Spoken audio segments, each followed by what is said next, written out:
En el cristianismo no basta con refutar al oponente, sino que es necesario, imprescindible, que también se presente o se argumente en lo que se cree. No se puede dejar al cristiano, digamos, entre comillas, en el limbo, en la nada, en el vacío, en la vacuidad. Voy a usar un ejemplo para explicar lo importante de no solo refutar, sino demostrar en qué se cree. El ejemplo es que alguien intenta refutar que Dios existe. Ataca todos los argumentos de la creencia en Dios y los refuta. Pero si no presenta respuestas a las interrogantes, termina siendo insuficiente, insatisfactoria y sobre todo crea mucha incertidumbre porque deja sin creencia a interrogantes que son necesarias responder.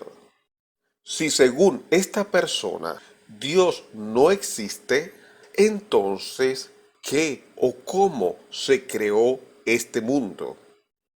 Como estoy viendo y escuchando afirmaciones sobre que el diezmo no es bíblico en el sentido del nuevo pacto o testamento, porque obviamente es bíblico en un punto determinado. En el antiguo pacto nadie discute que no sea bíblico, sino que en la época de gracia no aparece como un mandamiento en declaración explícita.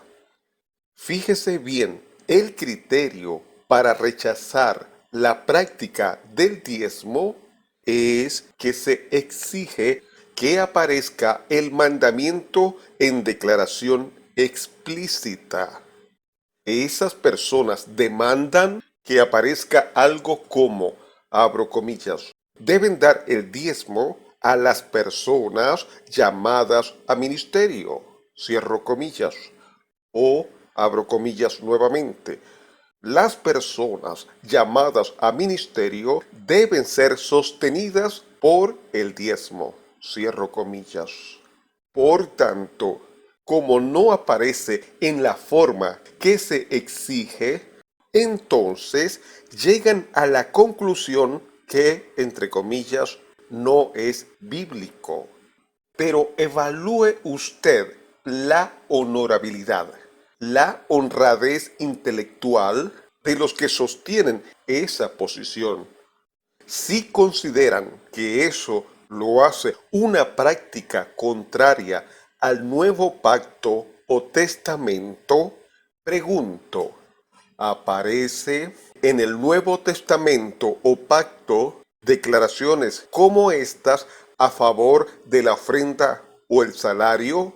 Dice en algún lado, abro comillas, deben dar la ofrenda para el sostenimiento de las personas llamadas a ministerio, cierro comillas, o abro comillas nuevamente, las personas llamadas a ministerio deben ser sostenidas por la ofrenda, cierro comillas.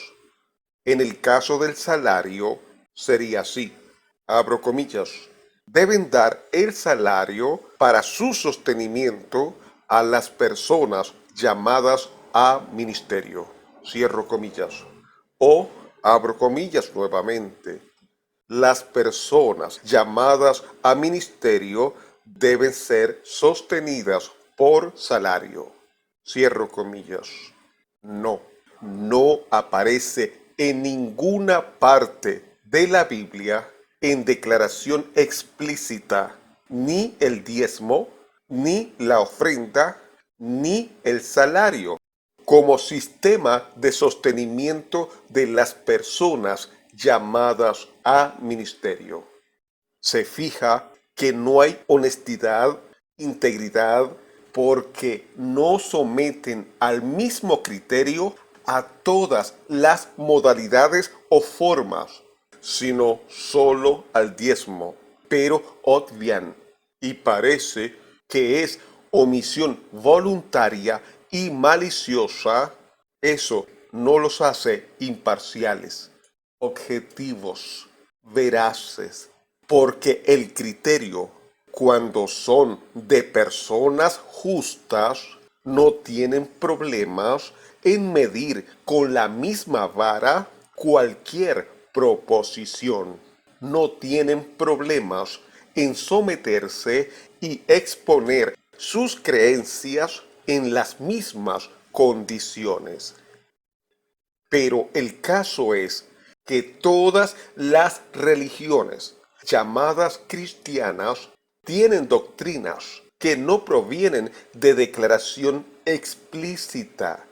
El católico apostólico romano, el mormón, el testigo de Jehová, el unicitario o solo Jesús, el adventista, el anglicano, el metodista, el calvinista, el luterano, el arminiano, el anabaptista, el menonitas, el presbiteriano, el bautista, el pentecostal, entre otros.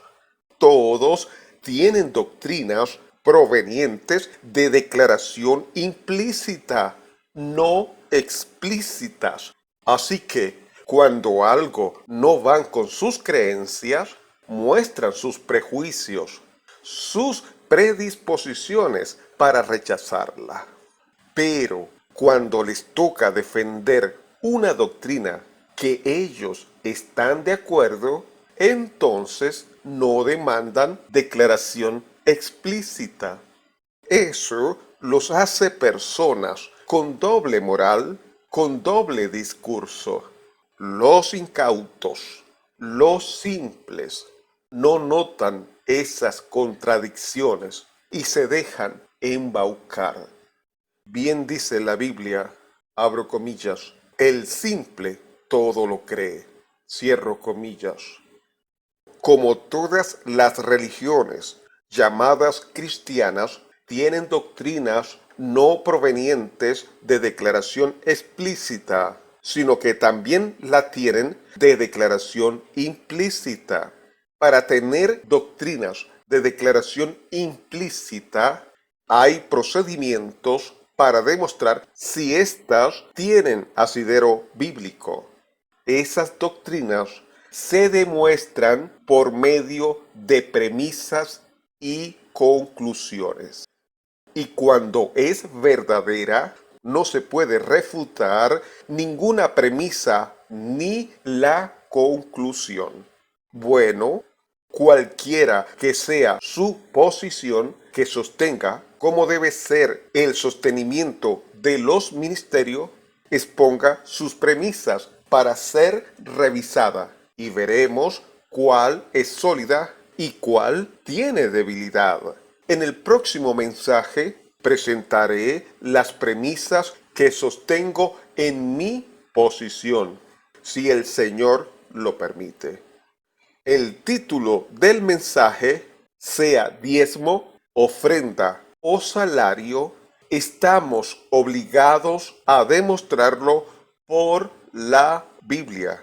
¿Y quién les habló? Su amigo Omar Duareb.